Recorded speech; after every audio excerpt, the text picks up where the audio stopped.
Непрерывное движение грузовиков. Из одного края Самосыровской свалки в другой техника работает постоянно. Водители даже не считают, сколько кругов наматывают. Даже не могу сказать, но много получается. Везем туда и укладываем в свалку. Свалка закрыта с 2013 года, но тем не менее жизнь на ней не прекращается. Постоянно курсируют подобные КАМАЗы, которые перерабатывают уже грунт, который смешался с мусором. Обещают, что на макушке самой Самосыровской свалки появится растительность. На площади в 29 гектаров развернулся масштабный проект, и состоять он будет из нескольких этапов. Первый этап – это захоронение и рекультивация Самосыровской свалки.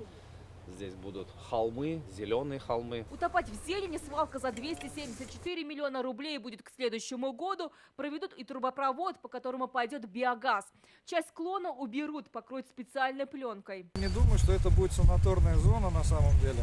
Вообще на мировой практике минимум 10 лет должно пройти для того, чтобы здесь уже можно было реально получать удовольствие. Сейчас большинство бытовых отходов складируют на полигоне Восточный. Это порядка 1000 тонн в день. Здесь будет также насыпан мусор, уплотнен. После него будет слой пересыпки в обязательном порядке грунтом. И потом следующие слои в таком же порядке пошли. Поглотить часть городских отходов должен мусоросжигательный завод. Но как он будет выглядеть, сейчас у исполкома даже проекта нет. Все будет с представителями обсуждаться экология, специалистами в этой области, лучшими мировыми практиками и обязательно с общественностью и нашими горожанами. Остается грамотно сортировать мусор, чтобы хотя бы часть отходов шла на переработку. Альбина Миневаева, Амир Залишев, ТНВ, Казань.